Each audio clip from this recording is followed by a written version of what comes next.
धर्मस्य ग्लानिर्भवति भारत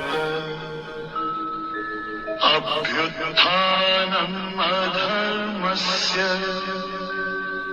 तदात्मानं सृजाम्यहम् परित्राणाय साधूनां विनाशाय च दुष्कृताम् धर्म संस्थापनार्थाय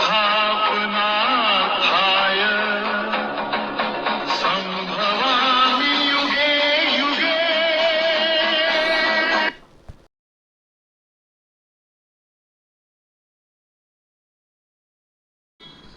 गोकुल और वृंदावन में उन्होंने अपनी बाल लीलाओं से सबको मोहित किया। यशोदा मैया के लाल के रूप में सबके हृदय में स्थान बनाया और बांसुरी की मधुर तान से संपूर्ण संसार को प्रेम का संदेश दिया। युवावस्था में उन्होंने कंस का वध कर अत्याचार का अंत किया और मथुरा को भयमुक्त किया। आगे चल के महाभारत के युद्ध में जब अर्जुन मोह और शोक में डूबकर तब भगवान श्री कृष्ण ने सारथी बनकर उन्हें भगवद गीता का अमृत ज्ञान दिया। गीता का यह उद्देश्य केवल अर्जुन के लिए नहीं था बल्कि संपूर्ण मानव जाति के लिए जीवन जीने का मार्ग है। तो आइए अब हम अपनी अगली प्रस्तुति की ओर बढ़ते हैं। यह है गीता ज्ञान। गीता ज्ञान का पहला अध्याय है अर्जुन विषाद योग। कुरुक्षेत्र की भूमि पर युद्ध प्रारंभ होने वाला है। अर्जुन अपने ही बंधु बांधवों को देखकर दुखी और शोकग्रस्त हो जाते हैं। वह अपने शस्त्र रख देते और युद्ध से विमुख हो जाते हैं। इस प्रस्तुति के लिए मैं आमंत्रित करना चाहती हूँ हमारे कुछ विद्यार्थियों को। कृपया मेरा रथ ये दोनों सेनाओं के बीच में ले चलो ताकि मैं देख सकूं किन किन लोगों से मुझे युद्ध करना है। हे पार्थ, क्या देख रहे हो? क्या हुआ? हे गोविंद, यह तो मेरे अपने लोग हैं। मैं इनसे कैसे युद्ध कर सकता हूँ? मेरा मन भ्रमित हो गया है। हे पार्थ, क्या हो गया है? ऐसा हुआ एक मेरे बाद उबरता है। उठो भी बनो। Thank you, thank you.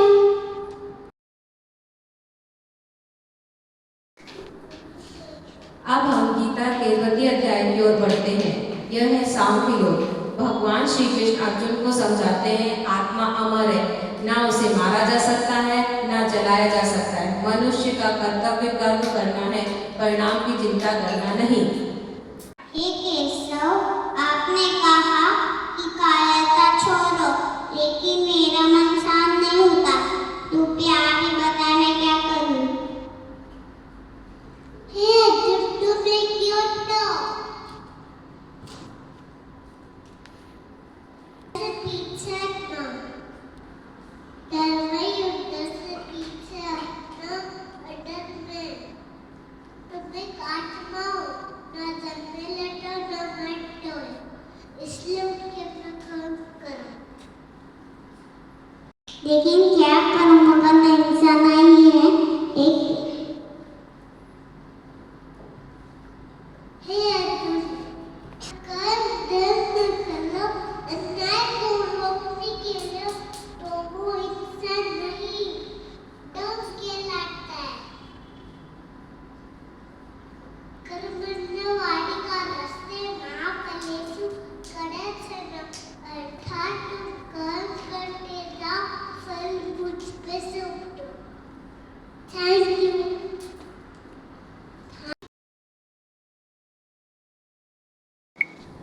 अब हम बढ़ते हैं अपने तृतीय अध्याय की ओर। यह है कर्म योग। कृष्ण बताते हैं कर्म ही जीवन का आधार है। निष्काम कर्म यानी बिना फल की इच्छा से किया गया कर्म सबसे श्रेष्ठ होता है।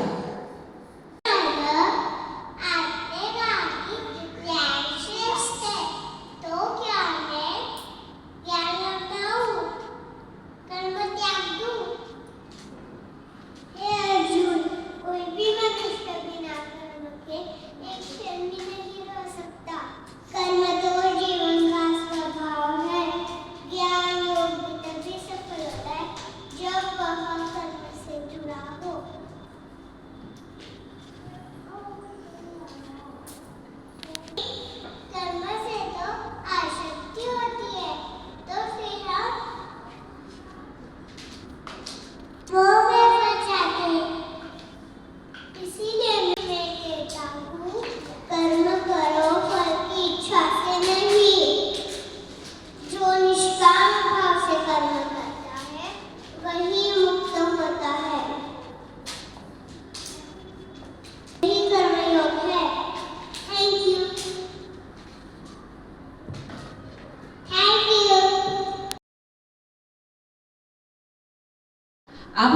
हैं अपने अगले अध्याय, ये है चौथा अध्याय।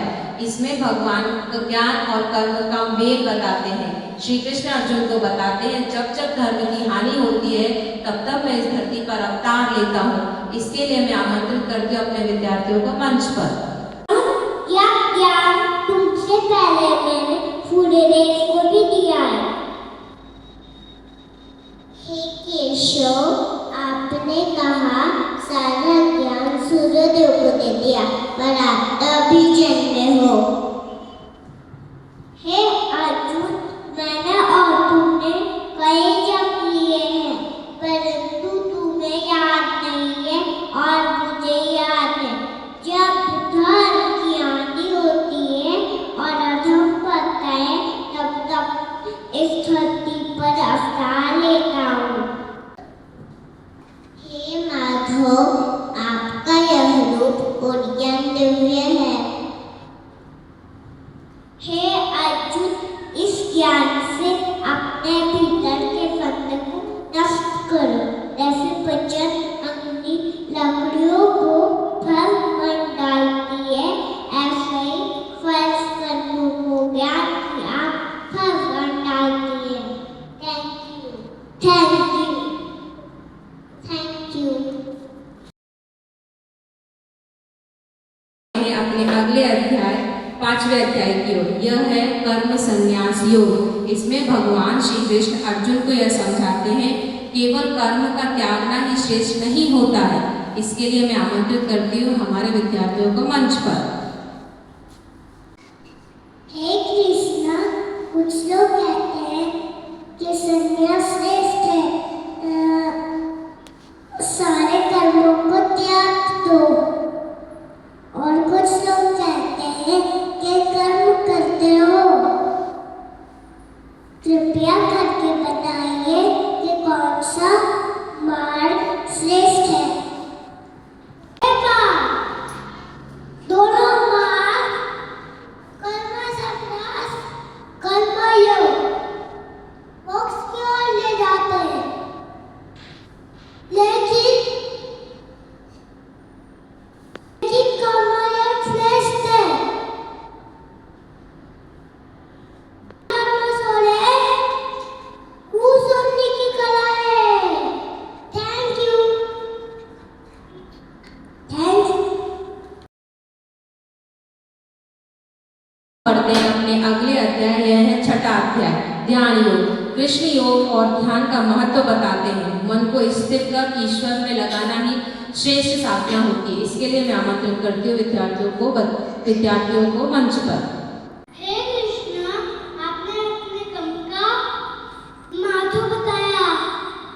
इसकी बिन संसार की कृपया करके बताइए, ध्यान करने वाला योगी श्रेष्ठ, कर्म करने वाला। हे पार्थ, जो न वो कर्म से भागता है और जो न वो फल की इच्छा करता है, वही सच्चा योगी है। ध्यान में ही योगी सबसे श्रेष्ठ होता। हे गोविंद, अब मैं समझ गया। मंत्र निरंतर और ईश्वर में विश्वास ही ध्यान योगी। अभ्यास करूंगा एकाग्र कर। Thank you, thank you. पढ़ते हैं अपने अगले अध्याय, यह है सातवां अध्याय, ज्ञान विज्ञान योग। इसमें भगवान श्री कृष्ण अर्जुन को बताते हैं कि सच्चा ज्ञान केवल आत्मा का ही नहीं बल्कि संपूर्ण सृष्टि के रहस्यों का भी होता है। इसके लिए मैं आमंत्रित करती हूँ अपने बच्चों को मंच पर। हे श्री कृष्ण, अब मैं जानना चाहता हूँ आपके रूप, शक्ति, विशिष्ट को, उत्पत्ति को कृपया करके विस्तार से बताइए। पृथ्वी, जल, वायु, अग्नि और आकाश, ये सब मुझसे हैं। 4 प्रकार के भक्त मुझे पूछते हैं, दुखी, इच्छावान, जिज्ञासु और ज्ञानी। इनमें से ज्ञानी सबसे प्रिय है।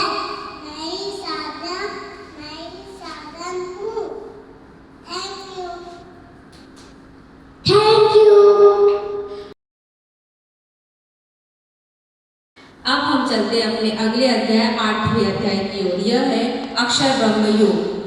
इसमें भगवान श्री कृष्ण अर्जुन के प्रश्नों का उत्तर देते हैं। ब्रह्म क्या है, आत्मा क्या है और मनुष्य मृत्यु के समय किसको स्मरण करके मोक्ष को प्राप्त कर सकता है। इसके लिए मैं आमंत्रित करती हूँ मंच पर अपने विद्यार्थियों को। कृष्णा, मृत्यु के समय आपको क्या किया जा सकता है? जो मृत्यु के समय मुझे स्मरण करता है वो मुझ में आता है। जो मृत्यु के चक्र से मुक्त होकर अधर्म को त्याग करता है, जो न बदलता है न नष्ट होता है। Thank you.